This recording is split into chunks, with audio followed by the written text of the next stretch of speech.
آج کی نشست میں ہمارے مہمان ہیں ڈاکٹر سید نعمان الحق، وہ نام جسے علم، فکر اور ادب کے منطقے میں ایک منفرد وقار حاصل ہے۔ ڈاکٹر نعمان الحق ان معدود چند اہل علم میں سے ہیں جنہوں نے فلسفے، سائنس کی تاریخ، اسلامی فکر اور تصوف جیسے گہرے مباحث کو نہ صرف سمجھا بلکہ انہیں عام کاری کے سامنے انتہائی شستہ اور دل نشین زبان میں پیش کیا۔ انہوں نے لندن یونیورسٹی کالج اور ہارورڈ جیسی جامعات سے تعلیم حاصل کی اور دنیا کی نامور درسگاہوں جیسے university of Pennsylvania, brown university اور لمس میں تدریس کے فرائض انجام دیے۔ اس وقت وہ institute of business administration (IBA) Karachi سے وابستہ ہیں اور آکسفورڈ یونیورسٹی پریس کے تحت شائع ہونے والی علمی سیریز اسٹڈیز ان اسلامک فلسفی کے مدیر اعلیٰ ہیں۔ ڈاکٹر نعمان الحق کی تصانیف میں شامل ہیں names, nature's and things, the alchemist جابر ابن حیان اینڈ ہز کتاب الاحجر، جو اسلامی سائنس کی تاریخ پر ایک اہم تحقیقی کام ہے، God, life and the cosmos, theistic perspectives, جس میں مذہب اور سائنس کے تعلق پر سنجیدہ مکالمہ کیا گیا ہے، کلیات فیض، ریفلیکشنز فرام دی پریزنٹ، جو فیض احمد فیض کے کلیات پر ان کی فکری اور تہذیبی اثرات کی ایک دلاویز تعبیر ہے۔ حالیہ دنوں میں انہوں نے منصور حلاج کی معروف تصنیف کتاب التواسین کو عربی سے اردو میں منتقل کیا، ایک ایسا کام جو صرف زبان نہیں بلکہ روح کی ترجمہ کاری ہے۔ آج کی گفتگو میں ہم انہی سے سنیں گے کہ تصوف کی یہ قدیم صدا انا الحق ہمارے زمانے کے شور میں کیسی سنائی دیتی ہے اور حلاج کا پیغام آج کے انسان کے لیے کیا معنی رکھتا ہے۔ آداب ڈاکٹر صاحب، امید ہے آپ خیریت سے ہوں گے۔ جی جی اور فائنلی ہم لوگوں نے آج ڈیسائیڈ کر کے ہم مل ہی گئے، جی جی اور میں بہت خوش ہوں۔ یہ میرے لیے بہت ہی اعزاز کی بات ہے کہ میں آپ کے ساتھ ایک گفتگو میں داخل ہو رہا ہوں۔ تو میں آپ سے چاہوں گا کہ ہم یہ مجھے بتائیے کہ آپ نے اتنا مشکل متن جو ہے اس کا انتخاب کیا ہے ترجمے کے لیے، جی کتاب التواسین، جی کیا چیز تھی جس نے آپ کو موٹیویٹ کیا؟ دیکھیے، ایک تو اس میں ایک اتفاق ہے، ایک حادثہ ہے، اور وہ یہ ہے کہ جب میں براؤن میں تھا تو میرے ایک دوست ہیں مظفر اقبال، انہوں نے ترجمہ اقبال اس کی حلاج کی کچھ غزلوں کا انہوں نے ترجمہ کیا، کچھ منظومات کا، وہ غزلیں بھی ہیں اور غزلیں نہیں بھی ہیں، تو انہوں نے مجھ سے کہا کہ میں اس کا مقدمہ لکھ دوں، تو میں نے لکھا، اور ایک عجیب سرشاری کی کیفیت پیدا ہوئی اس کام کے کرنے میں، اور اس کا بہت شہرہ ہوا، اس لیے کہ نسبتاً میں نوعمر تھا، اور اس سے پہلے اردو میں میری کوئی تحریر چھپی نہیں تھی شاید۔ میں نے کچھ چیزیں لکھی تھیں ریڈیو کے لیے، کچھ پلیز وغیرہ لکھے تھے، لیکن باقاعدہ کوئی تحریر میری تھی نہیں اردو میں، سب چیزیں میری انگریزی میں تھیں۔ تو پہلی بار اردو کی تحریر آئی اور لوگ مجھ سے واقف ہوئے۔ تو مجھے یاد ہے کہ جب میں کراچی آیا ان دنوں، تو ایک ہجوم تھا مجھ سے ملنے کے لیے، جن میں یہ مبین مرزا صاحب بھی تھے اور لوگ بھی کچھ تھے۔ تو ایک بات تو یہ، دوسری بات یہ کہ حلاج کی جو ان کی اپنی جو کیفیت ہے، جو سرمستی اور سرشاری ہے، اس نے بہت مجھے اپنے اندر جذب کیا بہت زیادہ، اور ایک پرواز ہے ان کے یہاں، اور وہ ہوا میں بس ڈولتے رہتے ہیں، کہیں جاتے ہیں کہیں جاتے ہیں کہیں جاتے ہیں، جیسے وہ سمندر کی موج ہوتی ہے نا، وہ آتی رہتی جاتی رہتی آتی رہتی، تو جیسے مناظر آنکھوں کے آگے آتے ہیں اور پھر گزر جاتے ہیں، پھر آتے ہیں پھر گزر جاتے ہیں، تو یہ ہوتا تھا۔ تو یوں مجھے مزید اس سے دلچسپی پیدا ہو گئی، اور میں نے اس کام میں بہت وقت لگایا ہے۔ صحیح۔ ایسا نہیں کہ میں نے اور کوئی کام نہیں کیا، لیکن اس دوران بہت سی چیزیں چھپی، میری کتابیں بھی چھپی، لیکن اس کام پر میں نے کوئی 15 سال صرف کیے، آہستہ آہستہ آہستہ میں اس کام، اور اب میں اس کو دیکھتا ہوں تو میں آپ سے سچ کہتا ہوں کہ مجھے خود یقین نہیں آتا کہ میں نے لکھا ہے۔ نہیں لگتا ہے کہ وہ بہت پین اسٹیکنگ ایفرٹس کے ساتھ لکھا گیا ہے، بہت غیر معمولی ترجمہ ہے۔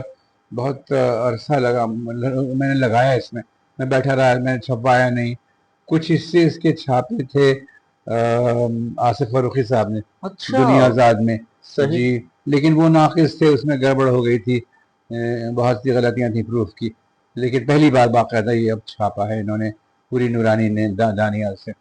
تو ایک تو اتفاق، اور دوسری پھر اس کی ایک باطنی صفات ہیں اس کتاب کی، انہوں نے مجھے اپنے اندر کھینچ لیا تھا، اپنے دنیا میں، یہ ہوا تھا۔ صحیح صحیح۔ تو میں نے آپ کی جو کتاب ہے اس کے بالکل پریفیس کے اندر، بلکہ جن لوگوں نے کچھ تحریر لکھی ہیں آپ کے لیے، جی انہوں نے تذکرہ کیا آپ کے والد کا، جی جی کہ آپ کے والد کیونکہ بہت ایک صوفی بزرگ ہیں، بہت عالم ہیں، بہت عارف ہیں، تو آپ نے شاید ان سے بھی انہیریٹ کیا ہے جو محبت ہے آپ کی صوفیہ کے لیے. یقیناً یقیناً، یعنی وہ ان کا سایہ تو تمام ہمارے بھائی بہنوں پر ہے، اور بہت گھنا سایہ ہے، اور ہم ہی پر نہیں بلکہ ایک دنیا پر ہے. مجھے یاد ہے کہ میں ان کے ساتھ بچپن میں جایا کرتا تھا بابا ظہیر شاہ تاجی کے پاس، اچھا. اور بابا ظہیر شاہ تاجی بے حد عزت کرتے تھے ان کی. اور جو مشکل جو متون ہیں تصوف کی، ابن عربی کی فتوح الحکم اور الفتوحات المکیہ، اس پر ان سے وہ گفتگو کرواتے تھے اب میرے والد صاحب سے. تو ان کا تو بہرحال اثر ہے ہی مجھ پر، تو وہ تو میرے رگو پے میں ہے ہی تو شروع سے، تو ظاہر ہے کہ اس کا تو اثر ہو گئی مجھ پر. یعنی وہ اتنا رچا بسا ہے کہ اس کا الگ سے میرے لیے احاطہ کرنا بہت مشکل ہے. وہ میرے وجود کا حصہ ہے، وہ ان کی شخصیت اور ان کا سایہ اور ان کے اثرات تو ہیں مجھ پر. بے دل کا ایک شعر ہے، جی بس سخن کشف موم مائے عدم ممکن نیست، جی خاموشی نیز نہ فہمید کلام دل ماں. جی محسوس ہوتا ہے کہ کچھ ایسا ہے ہماری صوفی پوئٹری کے اندر جو بہت لیئرڈ ہے، جی جس کے جی اندر جی بہت علامتیں ہیں، جو بہت گرہ دار ہے، اور اس کو جب ٹرانسلیٹ کرتے ہیں تو مجھے لگتا ہے کہ وہ تو جو ان ایفیبل ہے، آپ اس کو ٹرانسلیٹ کرنے جی کی جی کوشش جی کریں. جی تو آپ کو وہ کچھ اس طرح کی مشکلات کا سامنا ہوا؟ بہت جی، یعنی وہ مراحل میرے لیے بہت یعنی بامانی، اور یعنی اس میں ایک اسرار ہیں ان میں جو تعلق مجھے پیدا ہوا حلات سے، تو اس کے کچھ راز ہیں اور اس کو میرے لیے بھی بیان کرنا مشکل ہے. آپ دیکھیں کہ حلاج کا اثر اور لوگوں کے علاوہ فیض صاحب کے یہاں بھی ہے. فیض بالکل. صاحب کی مشہور نظم آج بازار میں پابا بابا جولا، جولا ہماری اردو شاعری کے اندر تو خیر وہ گویا جو حالات کا جو منظر ہے، وہ سولی پر چڑھائے جانے سے پہلے جو بازار میں وہ جا رہے تھے مست و رقصاں، جس کا ذکر اخبار الحلاج میں ہے، اس کی پوری تقسیم ہے، وہ ایمبوڈیمنٹ آف دیٹ. تو انہوں نے ایک بات کہی، دیکھیے حلاج کے بارے میں ایک بات انہوں نے کہی بالکل شروع میں فیض صاحب نے، کہ عشق دل میں رہے تو رسوا ہو، عشق دل میں رہے تو رسوا ہو، لب پہ آئے تو راز ہو جائے، لب پہ آئے تو راز ہو جائے. جب ادا کی جاتی ہے بات تو وہ راز ہو جاتی ہے. تو جب وہ زبان سے اس کا اظہار ہوتا ہے تو کچھ چیزیں اس کی دب جاتی ہیں، موہوم ہو جاتی ہیں یا معدوم ہو جاتی ہیں. تو یہ تو ہے، تو اسی وجہ سے اس کو محسوس کرنا پڑتا ہے. اور میں سمجھتا ہوں کہ اسی کیفیت میں سارا کام مجھ سے ہوا، اور کس طرح ہوا میں خود بھی نہیں کہہ سکتا. اس کا احاطہ کرنا میرے لیے بہت مشکل ہے، اور میں نے بہت زمانہ اس میں صرف کیا، اس کام میں اوپر نیچے ہوتا رہا. اور حلاج کے یہاں یہ ہے کہ ایک من کے یہاں ایک سیر ہے، ایک سیر ہے. تو وہ لے جاتے ہیں یہاں اور وہاں اور وہاں اور وہاں، تو اس کے ساتھ ہم سیر کرتے رہتے ہیں، سیر کرتے ہیں اور سیل کرتے ہیں. تو یہ بات ہے حلاج کے یہاں. اور وہ کہیں یعنی وہ کوئی کہیں وہ رکتے نہیں ہیں. ایسا نہیں ہوتا کہ وہ ہر منزل سے وہ آگے نکل جاتے ہیں. اقبال نے کہا نا کہ تو رہنورد شوق ہے منزل نہ کر لالا بھی ہم نشیوں تو میں، تو وہ منزل نہیں آتی، وہ تو آگے جہاں رکے وہاں سے آگے چلے گئے. تو یہ بات ہے. تو ان کی یہ جو ہے نا ایڈونچر، یہ جو ان کا ایک اسپرچل ایڈونچر ہے، بالکل اس سے میں بہت متاثر ہوا تھا، بہت زیادہ. تو یہ جو کہ روحانی سفر ہے ان کا، اور جس حد تک زبان ساتھ دیتی ہے اس کی ادائیگی ہو پاتی پتہ نہیں. اور یہ کتاب، یہ خیال رہے لوگوں کو یہ بات نہیں معلوم ہے، کیونکہ لوگ عربی بہت کم پڑھتے ہیں اب ہمارے ہاں، یہ بات بہت کم لوگ جانتے ہیں کہ کتاب نثر کی ہے، نظم کی کتاب نہیں، یہ منظوم نہیں.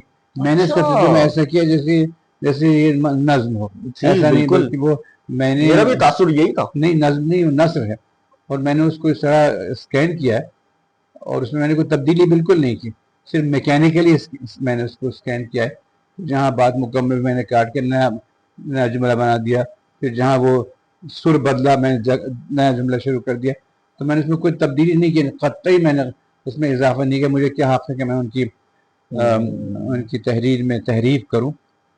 تو یہ نثر کی کتاب ہے، اور آپ دیکھ رہے ہیں کتنی اس میں نغمگی ہے بہت نقمہ. اور وہ اس کا ترجمہ اس کے علاوہ ممکن تھا نہیں، جیسے کہ میں نے کیا، یعنی اس کو میں نے منظوم کر دیا، اور اس کا جو آہنگ ہے وہ اس سے خاصا نمایاں ہو جاتا ہے. آپ کے خیال میں کیا جو خلاج ہیں ان کی جو شاعری ہے، ان کی جو نثر ہے، اس کے ایٹریبیوٹس کیا ہیں؟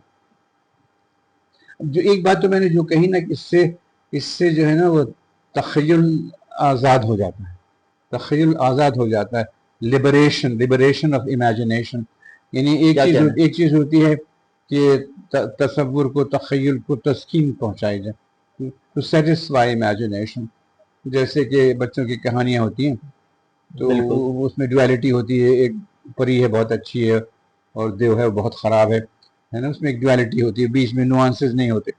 تو اس سے ہمارا تخیل مطمئن تو ہو جاتا ہے، لیکن اس کو اڑان نہیں ملتی ہے.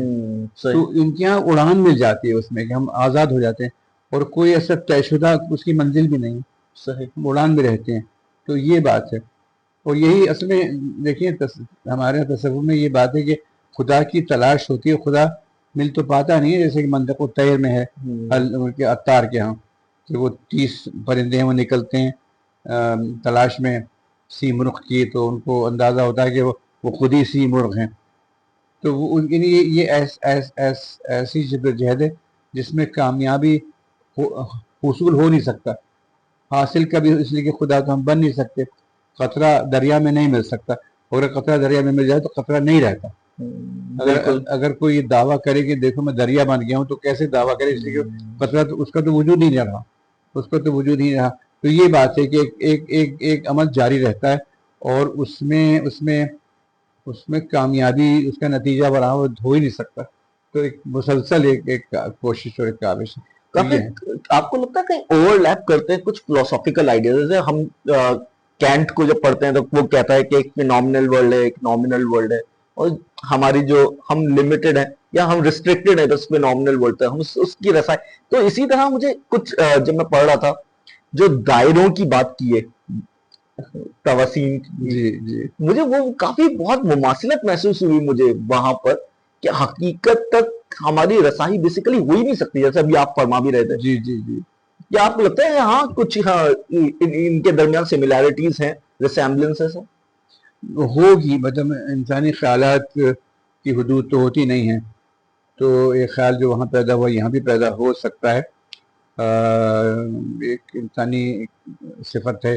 دیکھیں ایک کائنات تو ہم کو دے دی گئی ہے نا.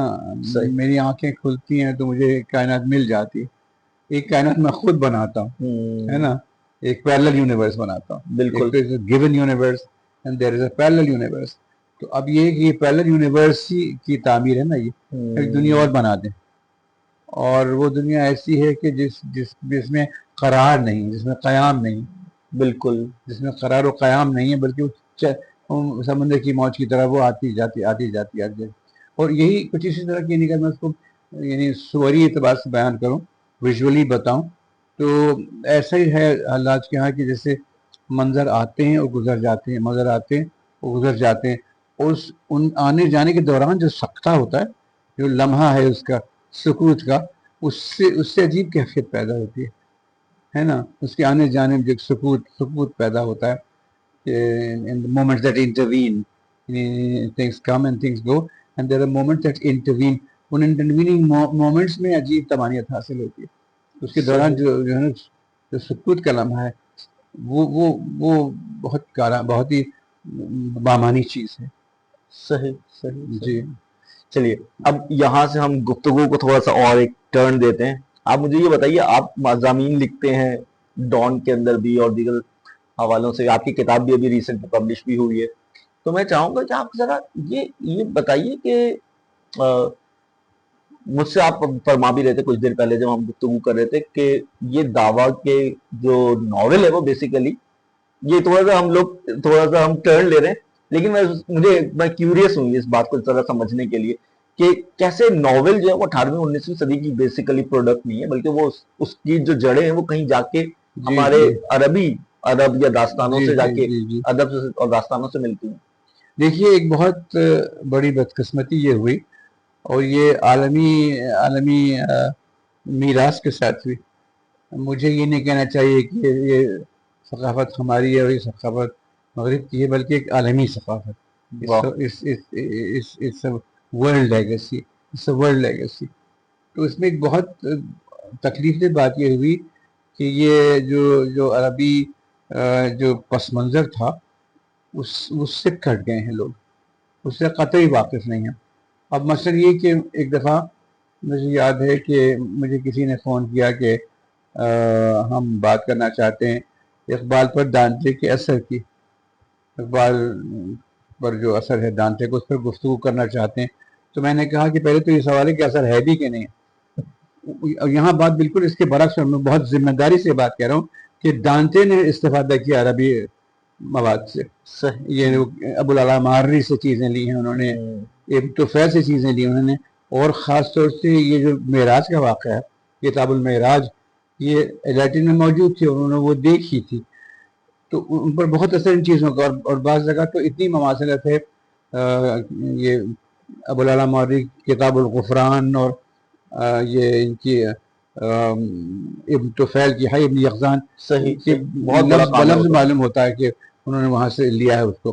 تو اقبال اور دانتے کے یہاں ہے مماثلت یقیناً ہے، لیکن اس وجہ سے کہ دونوں نے ایک ہی ان کے جو منابع ہیں وہ ایک ہی، وہ جن درختوں سے پھل لیا وہ ایک ہی ہیں.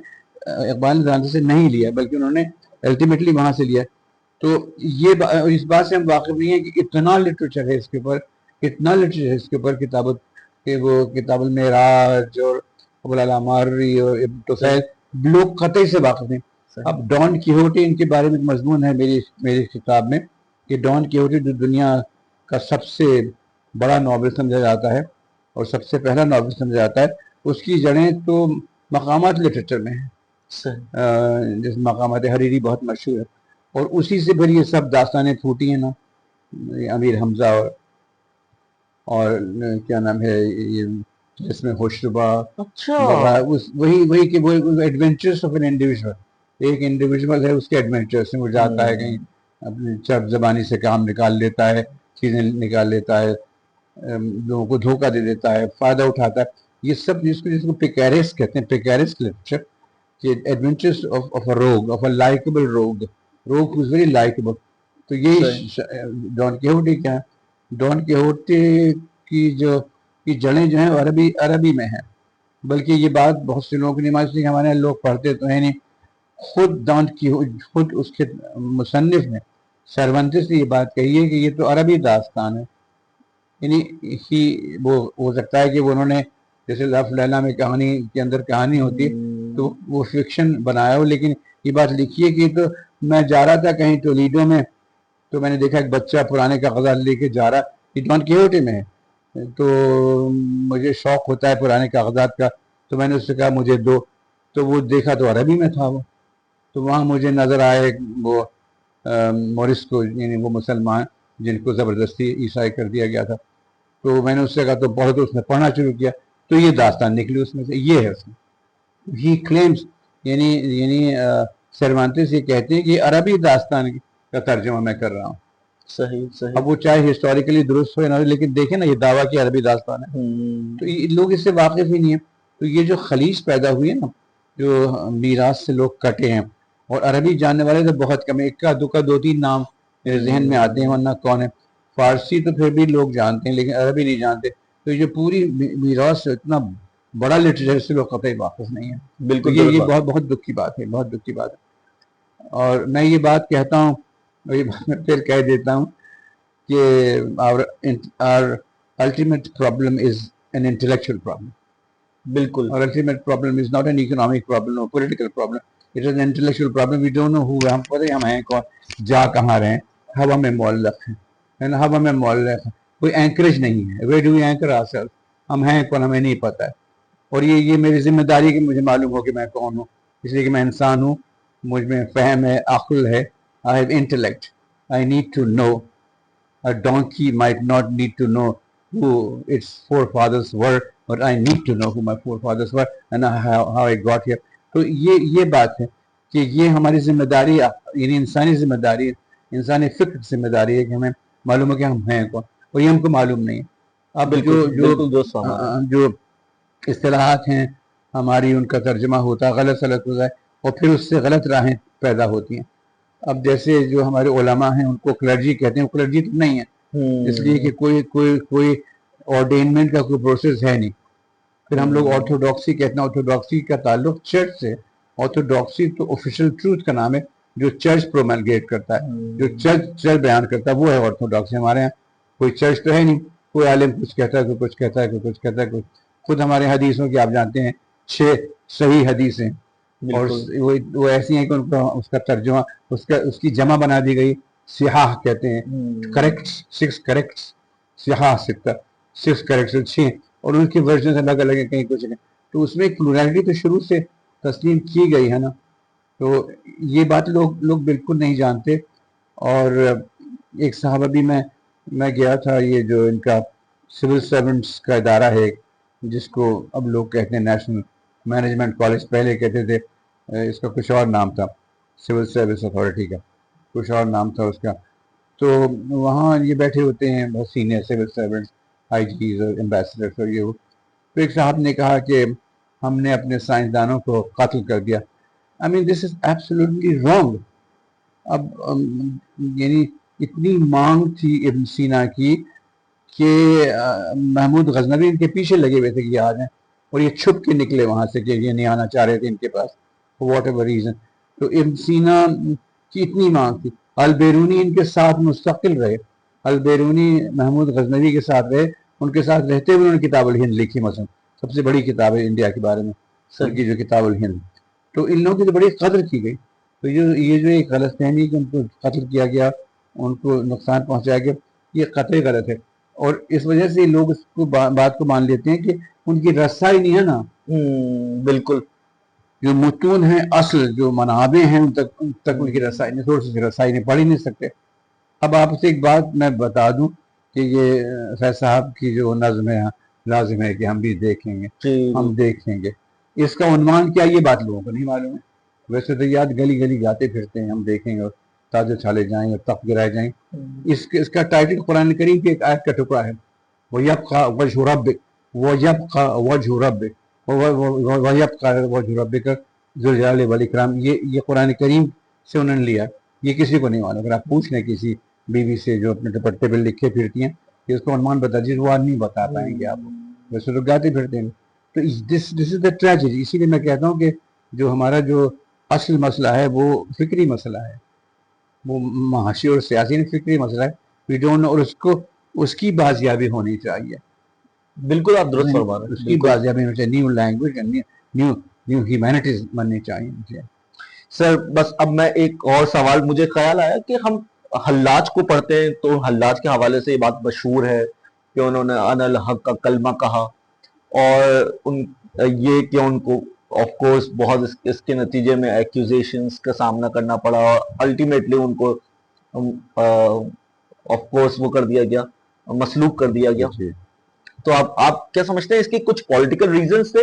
اور اگر ہم یہی ایونٹ سچویٹ کریں آج کے پاکستان میں، جی جی جی، تو آپ کو لگتا ہے کہ ریپرکشنز کی کانسیکوینسز کچھ اور ڈفرینٹ ہوتے، یا ہمارے ہاں اب جو ہے ہماری کامن جو آئی کیو لیول ہے ہمارا بڑھ گیا ہے اور ہمارے یہاں ایکسیپٹنس حلاج کے لیے موجود ہوتی؟ جی جی جی جی جی.